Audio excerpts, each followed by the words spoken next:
Mr. Benfica is part of the Park in the Bus podcast network. For more content, check out www.parkinthebusmedia.com.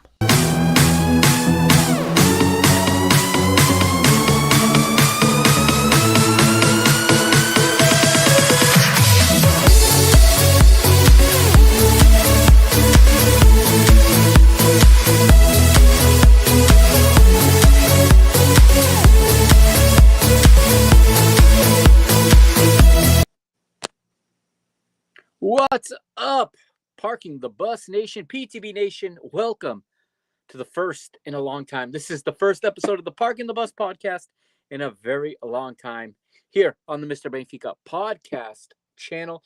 As always, I'm your host, the Mr. Mike Agustinu, coming to you this weekend, the first weekend in August, and bringing you here on this platform, on this Mr. Benfica podcast channel. I'm bringing you episode 117 of the Parking the Bus podcast, and this is August's media report. This is a new thing I'm doing. I'm going to try to do this at the beginning of every month. I'm going to review the media news from the past month and how it applies to, of course, to our sport by and large. It's going to be soccer-centric, football-centric. There may be, from time to time, some information about other sports if I find that relevant to our sport, and things like TV rights, things like, media coverage, player disputes or rule changes, things like contract negotiations, and work stoppages, things like that happen anywhere in the sports ecosystem that I think might be pertinent to our sport. I will include here once a month. Like I said, first weekend of the month is my goal to do this, and this this media report will live under the banner of the Park in the Bus podcast. It's not defunct anymore. All right, if you have not yet, please go over to X right now and throw me a follow. I am at Mike Agustinu. Okay, that's at MikeAgostino. If you're watching on YouTube, Facebook, or on Rumble, you see my handle right there in the bottom left of my screen. You can see it there. It's at Mike Agustinu. If you're listening on the podcast feed, thank you very much, my podcast listeners. You guys are the ones that have been with me since the beginning. Season 9 of this channel now fully underway, got started a week ago, and now here we are. So I'm going to start out this report, okay? This is the monthly media report. Like I said, this is for August, but we're going to talk about what was in the news, in the media-related news in the month of July. Of course, we had the World Cup here in the United States. That's going to dominate our topics tonight, but there's also a few other things I will touch on, okay? And this might be a good time to tell you, if any of you want me to look into any kind of media stories for next month, for September, hit me up on X, okay? That's at Mike Agustinu again, at MikeAgostino. My DMs are open. Hit me up. Tell me you're interested in this, and I'll do my best to look into it and to include it.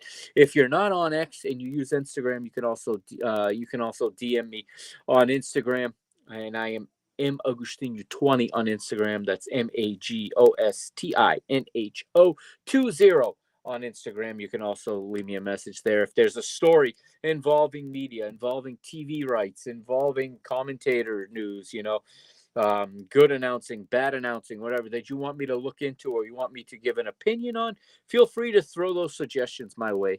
Like I said, I'm going to try to do this once a month now here on the channel. All right. So the focus tonight and the focus of this show, or I should say this series as part of the show, will always be on broadcasting rights, streaming, production, journalism, and sports business. Okay, those are basically the focal points of what is the monthly media report going forward. Okay, and my hope is to give you more information as to how the football gets from the pitch, okay, in the stadium to the viewer. Basically, that's what anything that is in that field I'm interested in hearing about, I'm interested in learning about, interested in relaying back to you. Okay. I'm starting off tonight with the biggest story. Okay, the biggest story in the month of July for this audience, this may not be the biggest story in all of world football. Obviously, it's not. The World Cup was the biggest story. But for this audience, on the Mr. Benfica podcast channel, on the Parking the Bus channel, on Rumble, or on my personal YouTube channel at Michael Senior, same handle as on Twitter. For those platforms, the biggest media news involves, of course, the Portuguese League. That is the bread and butter of this podcast channel, specifically Benfica, but this includes the whole Portuguese League. And you probably know by now, especially if you're living in North America, beIN Sports is the new home of the Liga Portugal for the 2026-2027 season. Okay. If you don't have beIN Sports yet, there's still time. The league starts next week. They did broadcast yesterday's Super Cup. I can confirm they broadcasted it. I have not watched it yet. Okay, it was not my team. I will watch it at some point. But I did record it. I recorded it on my DVR. It was on in English on beIN Sport. So I will check that out. And again, next month, I will give my thoughts on the first month of coverage from beIN Sport in our league. And that'll be something to talk about next month. But beIN Sport, like I said, has the deal. There are no details right now as to monetary sums or any type of monetary value attached to this deal. But we got the news a few weeks ago that it was, in fact, going to beIN Sports. Now, there's details available now here on August 2nd that were not available when the deal was announced. And in addition to the exclusive TV rights in the United States of now Liga Portugal and Taça de Portugal, the Portuguese Cup, both competitions now are under the beIN Sports umbrella. They're all under that banner. And like I said, that included the Super Cup this past Saturday. Maybe I got my fingers crossed that maybe it will include the League Cup as well, as that is something that the league handles. Now, in the past, the league has spun off those rights and sent them elsewhere, which is why the League Cup has been hard to watch here in North America unless you do it, the illegal piracy route, which is something that the league should be a lot stronger in fighting against, and they kind of just accept that, this league is highly bootlegged, which is going to hurt the upcoming, centralization of TV rights that the Portuguese league is so set on, and that so many think it's going to solve all of the other 15 clubs in the top flights problems outside of the big three. We'll see about that. I'm highly doubtful there's going to be enough money to go around. I don't think the Portuguese league is going to get the kind of money that Pedro Proença thinks, or at least thought they were going to get when he was the league president. He's moved on to the federation. And he's under his own scrutiny now. And that news came out a little late to get into this episode, but you can look it up. Pedro Proença in hot water with referees and hot water with a number of entities in Portuguese football now as the president of the federation. But anyway, it looks like just about all of Portuguese club football right now fits under the banner of beIN Sports for us here in the United States, at least. Okay. I'm not 100% sure about Canada. I have asked around. I've gotten no confirmation that this includes Canada. I suppose in a week or so, anyone listening in Canada, you can let me know. Okay. Drop me a DM, tag me in a story, whatever. If this is broadcasting on beIN in Canada as well. Every league match will be available this season. This is exciting because I have sometimes been frustrated when I've wanted to watch a Famalicão Braga or a Vitória Braga, and in the past, Gold TV was showing the match of the big three at the same time, so it never got its own window until last season. Last season, I got to watch a couple of those Minho derbys, but there's always games that could be interesting. Now, all 9 matches, week in, week out, will be available under this deal. So you can watch any match in the Portuguese First Division this season through beIN Sport Connect. Okay, that is their streaming app. Okay, if I'm not mistaken, there's even parts of it that are free. If I'm not mistaken, I might be wrong on that, but I believe beIN Sport Connect is free as opposed to beIN Sport, the channel that you get through your cable or streaming provider. But anything that does not go over the air on television, on your Fubo, on your Roku, on your YouTube TV, on your cable system, wherever you subscribe to beIN Sport, anything that does not get on one of those channels will find its way to beIN Sport Connect. So you will be able to watch any match in the Portuguese league this season. I am very excited about that because sometimes there are just matches that I would love to check out, even if just, for part of the match. And I'm excited about the potential of doing that. Now, if you don't have it currently, beIN Sport is available. I recommend if you don't want an entire streaming package, if you don't want to sign up basically for cable and you don't want Fubo TV, that's one thing. Okay, listen, full disclosure, as an investor in Fubo TV, I want everybody to subscribe to Fubo TV as I hold stock in that company. But no, if you don't, you can go to Fanatiz, Fanatiz.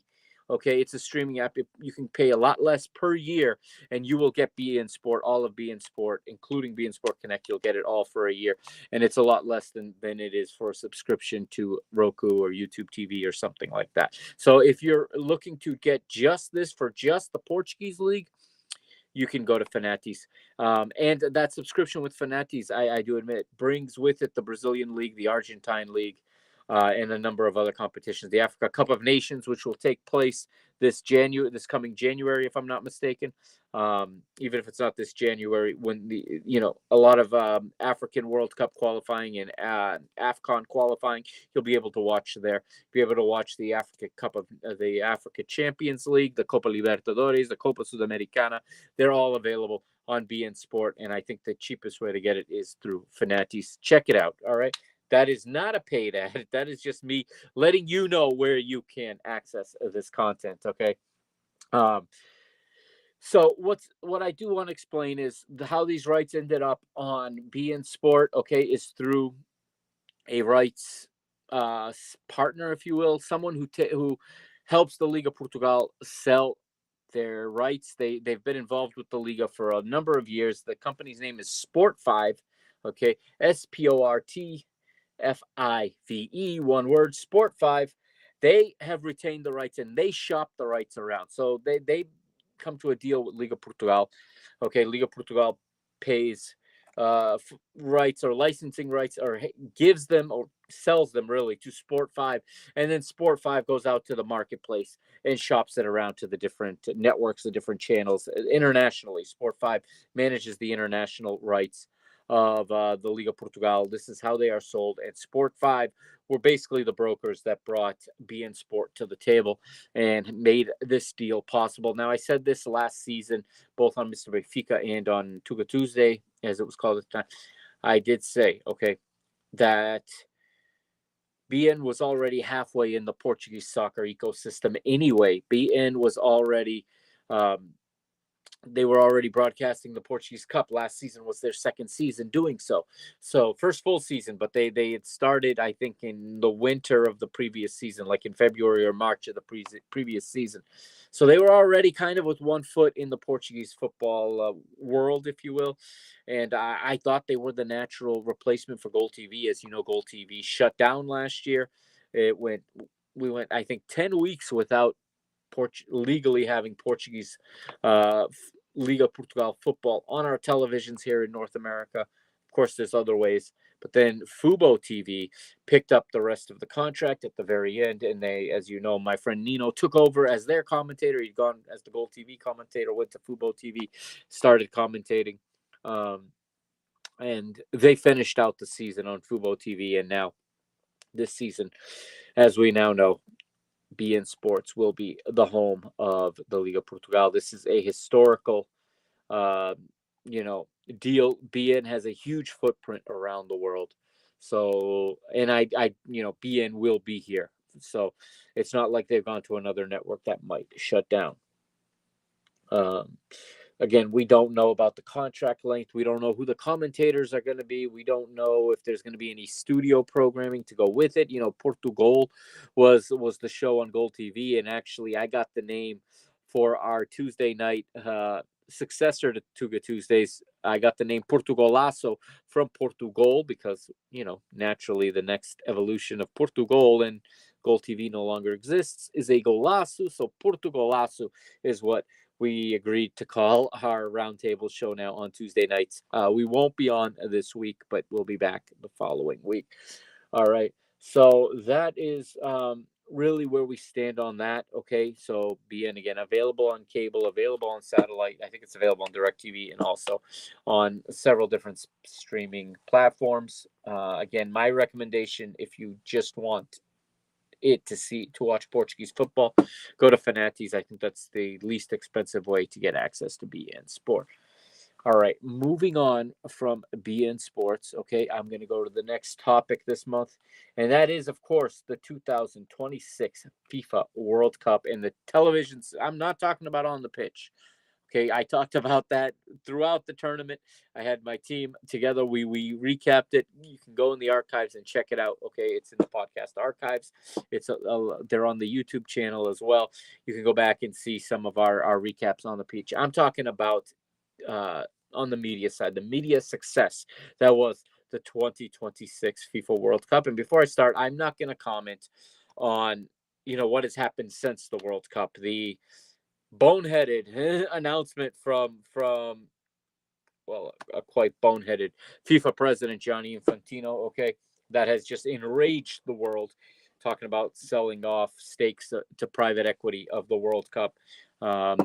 Virtually every single confederation has pushed back, and I think that idea is dead on arrival. It won't go any further than it already has. But I'm not going to get into that. Okay, I'm just going to talk about the media and the television success that was this World Cup here in the United States of America. Okay, I'm looking right now at the top audiences. Okay, these 5 matches. I want people outside the United States to grasp the size of this audience. Okay, the final between Spain and Argentina. Now, just a disclaimer: if you don't know, if you don't live in the United States, okay, we have 2 broadcast partners in the United States simultaneously broadcasting. One in English, which was Fox, and one in Spanish, which was Telemundo. Okay, our media landscape is bilingual. There is a whole separate Spanish language media that exists within our media. Okay, Telemundo is a network owned by NBC Universal. In case you haven't heard of it, okay, they're basically the Spanish NBC, and they have a very sizable audience, and they have broadcast the last 2 World Cups along with Fox, the last 3 World Cups, I'm not sure. So this number is a combined number in English and in Spanish on Fox and on Telemundo. 66.4 is the combined audience for this final. Okay, average audience for this final. This is incredible. This is an incredible number. This is crazy. This is a bigger TV audience than any NFL non-Super Bowl broadcast, if I understood that correctly. No conference championship, no divisional playoff, no regular season NFL game has ever done the numbers that Spain and Argentina did in this World Cup final, and that goes to be noticed. Okay, the only thing that's beaten this number is Super Bowls, so that is huge from a TV and media perspective. 66.4 million United States based viewers tuned in to watch this match on one of 2 networks, either on Fox in English or on Spanish, on Telemundo in Spanish. Okay, so this is great. The second most largest combined audience was the host, the United States, my United States, against Belgium in what was a forgettable night, a night that was absolutely heartbreaking for me. But that night, 50.1 million of my compatriots tuned in to one of 2 broadcasts to check out the most watched U.S. men's national team match of all time, and most watched U.S. national team men's or women's World Cup match of all time. 50.1 million. And just behind it was another round of 16 match between Mexico and England. Now, this obviously was going to have a much larger audience in Spanish on Telemundo, but a combined audience of 46.7 million United States-based people watched this match between Mexico and England at the Azteca. And it was a late match too. It was like a 9 p.m. kickoff. It was or 10. It was a late kickoff.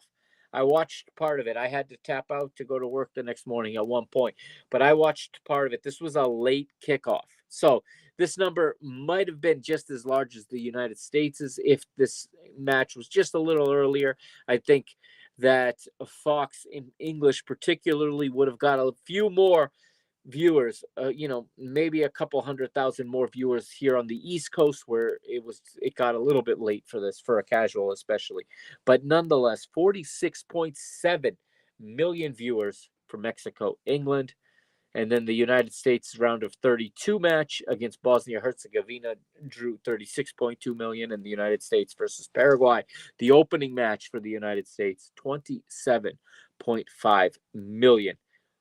This was, from a TV viewing standpoint, a rousing success all the way around. A lot of people said it wouldn't happen. A lot of digital media and mainstream media said this wouldn't happen. Okay, that this World Cup, was going to flop on television. That stadiums were going to be half empty. That ticket prices were too expensive. But the American people, like we always do, came out anyway. A big event. We love them. We might complain a little, but when push comes to shove, we Americans really value experiences. And the World Cup is an experience. And I'm putting myself in this box as well because I made incredible financial sacrifices this year, okay, to be able to go to this World Cup because it was that important to me to be at the World Cup and to take my 10-year-old son to a World Cup match. It may have not been the team I was hoping to see, but I ended up having the time of my life. I had the experience of a lifetime. And for those moments and for those experiences, myself and a lot of Americans are willing to make sacrifices financially to be able to experience these things. And Americans came out in droves, as well as a very good contingent of traveling support from around the world as well. And I experienced this a lot differently than a lot of people. A lot of people were at home. A lot of people, if they traveled to a match, flew. I drove. Okay, I drove 4,500 miles round trip from Central Massachusetts to Houston, Texas, back through Oklahoma City, through Indiana and Ohio and Pennsylvania. I stopped in a lot of places. I watched World Cup matches in public viewings in a lot of different places. And this World Cup had everybody tuned in. Okay, I was in a country honky tonk bar in Oklahoma City on a Saturday night watching Argentina versus Jordan in a packed establishment, let's call it, with my 10-year-old. I was just trying to get some dinner. It turned out to be a little bit more of an adult establishment, but there was no issue. He wasn't the only kid in there. But I was in an establishment packed where every dude was wearing a cowboy hat, jeans and cowboy boots, and every chick was wearing sky-high cowgirl boots and jean skirts. I mean, it was the countryest of country places, but they were all glued to the television to watch an Argentina team without Lionel Messi take on Jordan. Every match mattered to people. People couldn't look away. This on television was an incredible success. Fox made fantastic. They made out fantastic in this one. I'm sure Telemundo did phenomenal as well financially. Let's look into some of the things that were added to the business of this World Cup. Now, this is some information. This came from various sources. Okay, I did use an AI assistant to accumulate these statistics to get them together, but various outlets reporting there was an estimated combined advertising revenue of this World Cup to be about $850 million for the networks. $850 million in estimated advertising revenue. Now, obviously, that was propped up by the addition of the mandatory hydration break and the introduction of advertising during that hydration break. Now, this is going to affect Fox and not Telemundo here in the United States, as Telemundo chose not to go to commercial. Fox chose, I don't know the difference in what Fox paid versus what Telemundo paid for these rights, but I'm sure Fox had money they needed to recoup, and thus they inserted some of these paid ad spots. The hydration breaks created about 832 new commercial spots for U.S. television, at least for Fox to sell off. And they had no problem selling it, by the way. Commercial pricing for these ad spots ranged from roughly 200 to 300,000 on a less desirable matchup to all the way up to 750,000 or more in a more desirable matchup. These spots went for a lot, and this is 30-second spots. Okay, is what we accumulated here. 30-second ad spots going, some of them for up to $750,000. That is revenue for the network again. Remember, they paid hundreds of millions to broadcast this, so they're recouping it now. And this was Fox's last World Cup for now. They are in the bidding process. There's not much news available yet about that, but there's interest from ESPN as well as NBC Universal to acquire the rights to the 2030 and 2034 World Cups here in the United States. And the rumor is that FIFA preferred the United States to put both languages under one network. That kind of makes NBC Universal the favorite because they already have the Spanish side and they have a phenomenal NBC Sports department, even in football, because that is where the Premier League airs every Saturday and every Sunday here in the United States. They have a phenomenal team that could produce a fantastic World Cup. So it really feels and sounds like NBC may be slightly ahead in the race to win these next World Cup rights, but I digress. Um, the estimated hydration break revenue, okay, was between 250 million and 600 million across the tournament. Um, that is some incredible revenue that was just created. I mean, that's new inventory to sell, and obviously you start to see they want more matches. You can see why. Okay, more teams, more matches, more spots to sell. Even if you sell them at lesser prices, you're still accumulating more and more and more and more revenue. You're creating more income to come into the networks, which are partners of the game, and ultimately to disperse back to the teams as well, based on their finish in the tournament. I know it's a small fraction of that, but a lot of money goes out to the federations as well. I know FIFA's not anywhere near the anywhere near the transparent agency that they should be. They say they disperse money, fairly. There's a lot of countries that rely on that disbursement of FIFA funds, but really we don't know the exact breakdown of how much goes to who and what exactly FIFA's where they're putting all of this revenue. Remember, FIFA is a nonprofit, very very scrutinized nonprofit. I know we had UEFA threatening to break away, and a lot of people forgetting that UEFA has its own corruption and its own lack of transparency and its own fraudulent activity going on. But in the moment, the hot take is FIFA, and Gianni Infantino is enemy number one for so many. So therefore, I think right now people are willing to overlook UEFA in order if it can be something that can hurt FIFA. I think a lot of fans want to see FIFA hurt. So, you have an unhappy clientele right now, at least, you know, at our level. I'm sure there is high end clientele that is very happy with FIFA because they wouldn't be doing this otherwise. They wouldn't be, playing the games that they play. All right, moving on.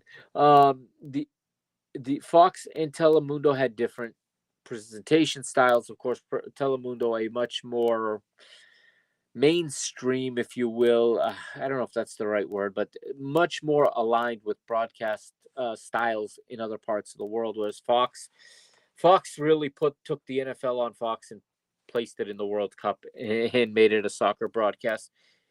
But I'll be honest, I liked it. I liked having shoulder programming. I liked having 3-hour pregame shows. I want to hear about the World Cup when the World Cup is going on. I don't want Judge Judy. I don't want to do something else. I don't want whatever, um, a telenovela on 2 hours before the game. I want programming that is World Cup centric.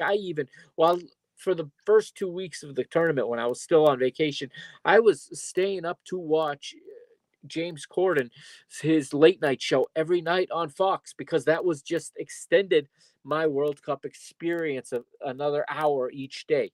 I couldn't get enough World Cup coverage. I loved all of the shoulder programming.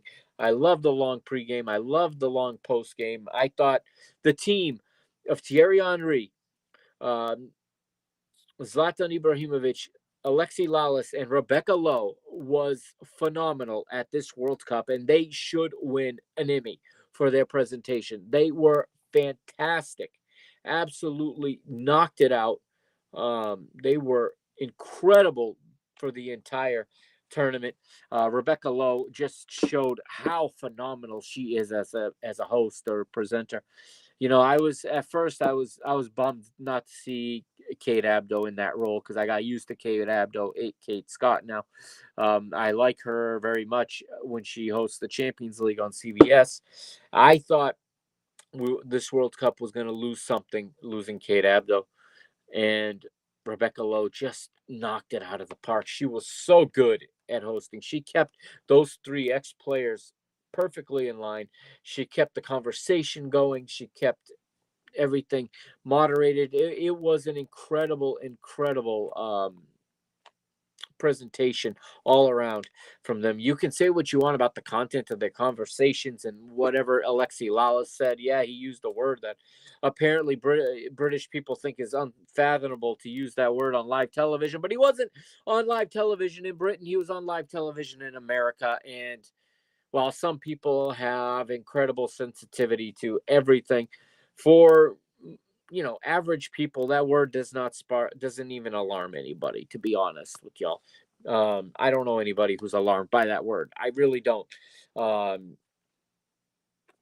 you know it was a huge overreaction, but again, Alexi Lawless is so polarizing, and I find him mildly entertaining. He's toned it down a lot. I don't find his takes nearly as crazy as they used to be. I think he's playing a decent middleman, but everybody still remembers the ridiculousness of earlier in his TV career. And of course, there are those that don't like Alexi's political leanings, and therefore he can do no right to them. And everything he says gets twisted or gets misconstrued. And I'm not saying he's the best TV personality in the world, but when he is in the shadow of Zlatan Ibrahimovic, he's fine. He's fine. Zlatan was over the top, but Zlatan was incredibly entertaining. I mean, I enjoyed watching him from start to finish. If you can't tell, I'm not a big fan of the British style of punditry, where it's very, dare I say, lacking personality. It's just very matter of fact, very analytical. But the British don't show their personalities, and it's not that they can't. Micah Richards on television in Britain is one person, and Micah Richards on CBS in the United States is an incredibly talented, incredibly entertaining personality when he's allowed to express it and allowed to bring it out. Um, it's just I do prefer the American style of doing this. I know a lot of soccer purists don't. I used to be much more of a purist than I am now. I have a lot less of a problem with some of these innovations. And listen, at the end of the day, I want entertainment. You can be as analytical as you want, and I am, when I watch things, but I'm not. I could care less what Gary Neville's take on anyone's tactics are, to be honest. I want a person that's going to talk about the World Cup and be entertaining to me. I don't want them to sound like a school teacher or a college professor. That's just my take. That's the style I like. Some people are different, but I thought Fox, really, this was the best job that they have done hosting a World Cup in their run here. This one was, if this was the last one, they went out on a high. All right. Moving on, some more business World Cup related Actually, I read all this already. Okay. There's some more media. So there's some more media news that dropped recently here. It was here at the end of July. Okay. CONCACAF Champions Cup. Okay, is moving. So the 2027 edition of the CONCACAF Champions Cup will be the last on Fox and on FS1, FS2. Okay. Actually, it never made it to Fox, on Fox Sports on FS1 and FS2. Starting in 2028, I believe I'm not misspeaking there. Starting in 2028, CONCACAF Champions League will be on CBS/Paramount Plus, and every single match of the CONCACAF Champions Cup will now be available in the United States on Paramount Plus, okay, with other matches also airing on CBS Sports Net and probably on Golazo Network as well. I could see a Golazo styled show like an MLS 360 on a Wednesday night when there's, 4 matches going on in the CONCACAF Champions Cup, things like that. I could see that kind of programming coming. I think this is a great deal for the competition. This is great for the viewer. Okay, as Fox is almost completely they are out of club football at this point after this, and they may be out of the World Cup business at that point too. They do have the next Euro, and then we'll see after that. But actually, they have the next Euro and the next Copa America, so they will be on those years. They will be busy, but they may be out of soccer outside of that. So it'll be very interesting to see. But I think going to Paramount Plus and having whatever, you could be a Guatemalan American and you want to see your team from Guatemala play. You want to see Comunicaciones play. Okay. You can now see it even if they're playing in Martinique against, the Caribbean third place finisher. You can get that match on Paramount Plus. I think this is a great deal for a tournament that I enjoy every year and that I'm looking forward to. The Bundesliga here in the United States is also moved. It is gone from ESPN. This season, you will see it on USA Network and on streaming on Fandango. Yes, the movie app, Fandango. The Bundesliga will stream there with their over-the-air, their television matches airing on USA Network. Okay, this is going to be good, and the Spanish version, or I should say Spanish commentary, will move to Telemundo/Peacock. So you'll need 2 streamers if you're a Bundesliga fan. If you want to watch in both English and Spanish, you will need different streaming services. You'll need Fandango and you'll need Telemundo/Peacock. So that's the last of my news for this episode. Again, for next month, I will check in. I'll let everybody know what I think of how beIN Sport is doing with the Liga Portugal. I'll talk a little bit more next month about anything you guys want me to. If you want to talk about, I don't know, the MLS on Apple TV, things like that. I can give my thoughts on that if anyone's interested. I think I've given it before, but I'd be happy to do that. If you have anything you want me to talk about media related next month, don't hesitate. Drop me a line, drop me a DM on X or on Instagram. Okay, on X it's at Mike Agostinho at MikeAgostinho, and on Instagram it's Agostinho20. Magostinho20. All right. Just drop me a line. I'll start researching. All right. There is more content coming your way this week. Now Tuesday night there's no Portugalazo this week. We'll resume it next week after the league starts and kicks off this coming weekend. But there will be something else. I do have something to play in its spot. Thursday night, Justin Aragon will be joining me again for another episode of Mr. Benfica. We'll be recapping Thursday's match against Hearts and looking forward to next weekend's matchup against Academic de Viseu in an empty Estádio da Luz. So there'll be plenty to talk about this week. There'll be more content coming your way. But until then, thanks for listening, and I'll see you next time here on the Mr. Benfica podcast channel, Parking the Bus on Rumble and on my YouTube and Facebook channels. Thank you very much, everybody. See you next week. Peace.